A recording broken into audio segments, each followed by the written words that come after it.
If I switch back to my Kali Linux box and come back to the terminal window that's still running, the Social Engineering Toolkit, you will see a lot more information, and right here is the Wilma@flintstone.com and password Fred that I just entered a moment ago. Now, it's not sent any of these credentials to Facebook yet because if you remember, it pulled up the facebook.com login. So Facebook is still sitting there and the user thinks, well, I thought I entered my password correctly. I'll just enter it one more time. Unfortunately, they sent their username and password to this Kali Linux computer running at 10.0.9.4. Even though the web address that we used was something more like this, facebook.com @ and some integer or at the number 10.0.9.4, it gave us our fake Kali Linux login instead. And so I can switch back to my terminal using the Alt-Tab key, or I can switch back to Chrome or to Firefox ESR. Either one is fine.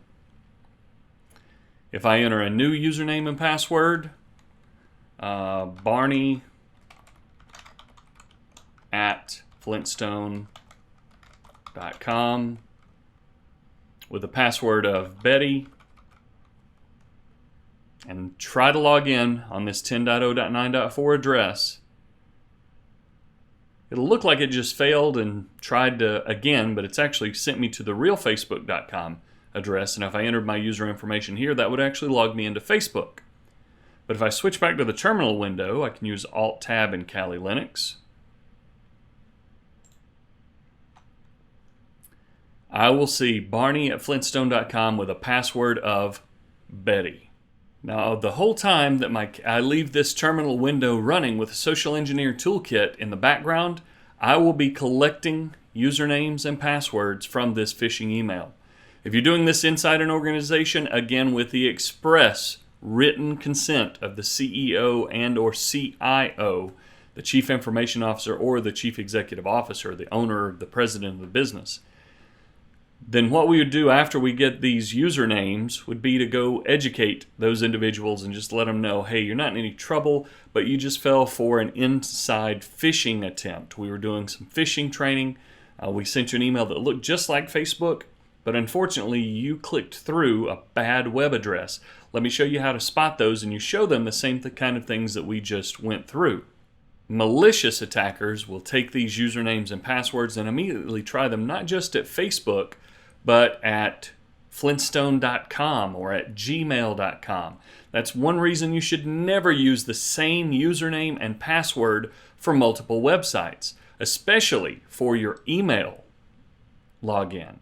If someone has your email login, then they can reset all of your other passwords because they typically just send an email with a link to your email address. And so if Barney@flintstone.com is using Betty as his password both at Facebook and at Gmail, then someone can go to Gmail, log in using Barney@flintstone.com and Betty is the password, and reset Barney's Facebook account, reset his username and password to his bank accounts. There are lots of dangerous things that are possible with this attack. That's why you need to understand phishing. It's why it's so important. It's not just your Facebook account out there that's at risk. It's every account that you have that uses the same login information. So let's see what the Social Engineers Toolkit does as a report if I hit Control-C to finish. So you've run your phishing test. On average, you'll see about 23% of employees click through and maybe even log in to a fake phishing email like this. And then you've got some people that you can go follow up with, do a little extra training. Make sure you make phishing part of your annual or quarterly or monthly information security training regimen. Your employees, your family needs to know about this. But I will hit Control-C to generate the report and stop running the phishing harvester. And it says it created a report. The file was exported to root.set reports. And so let's see what that site looks like. First of all, you can just copy this address and paste it directly into a browser on your Kali Linux box. And it's going to tell you that the Social Engineering Toolkit ran this. Well, let's scroll down and see what some of the usernames and information might have been. You can do a search for email and pass I'll make this larger. We can see the first victim was Fred at Flintstone.com, and his password was this space is space a bad password. Spaces get turned into pluses. We scroll down a little bit more and we'll find Wilma or Fred at Flintstone.com. He changed his password to Wilma. Scroll down a bit more and we'll find that Wilma at Flintstone.com uses a password of Fred. If you want to get this even faster, all you have to do is Control F. And Control F will find, so pass equals, and that will let you jump from one to the next to the next. And we can see all the email addresses and passwords. We got a total of 4 of those out of this quick phishing attempt. All of those were me. Again, do not use this to get someone else's username and password. You are stealing those pieces of identification from that user. Only use this to train your family, your friends, your coworkers, and your employees so that they can spot phishing emails before they happen in the workplace. The other way you can look at these passwords is just to go to this address in your file system. So I can either use the terminal, start a new terminal window getting out of Social Engineering Toolkit, and surf to that location in a new window by saying cd space and then paste that long address minus the HTML at the end. And then I can more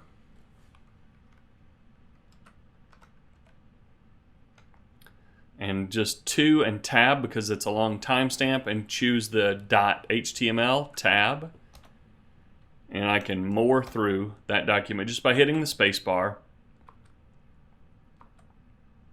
And I'm coming down to my first username and password, Fred Flintstone, Fred at Flintstone.com with his first password. This is a bad password. Go down a little further, and I'll find another password, another username. You can also just open up your File Explorer. So I go to Files, then I can come to Home, and I'll change my properties here. I'm going to show those hidden files because that .set is the Social Engineer Toolkit folder, and then under there, Reports, and then I can find my HTML file. And if I double click on that, it'll open it up. And that's how I can get into my report as well. Well, let's do a quick review, and then we'll see how to stop phishing in your organization as a final bonus lesson.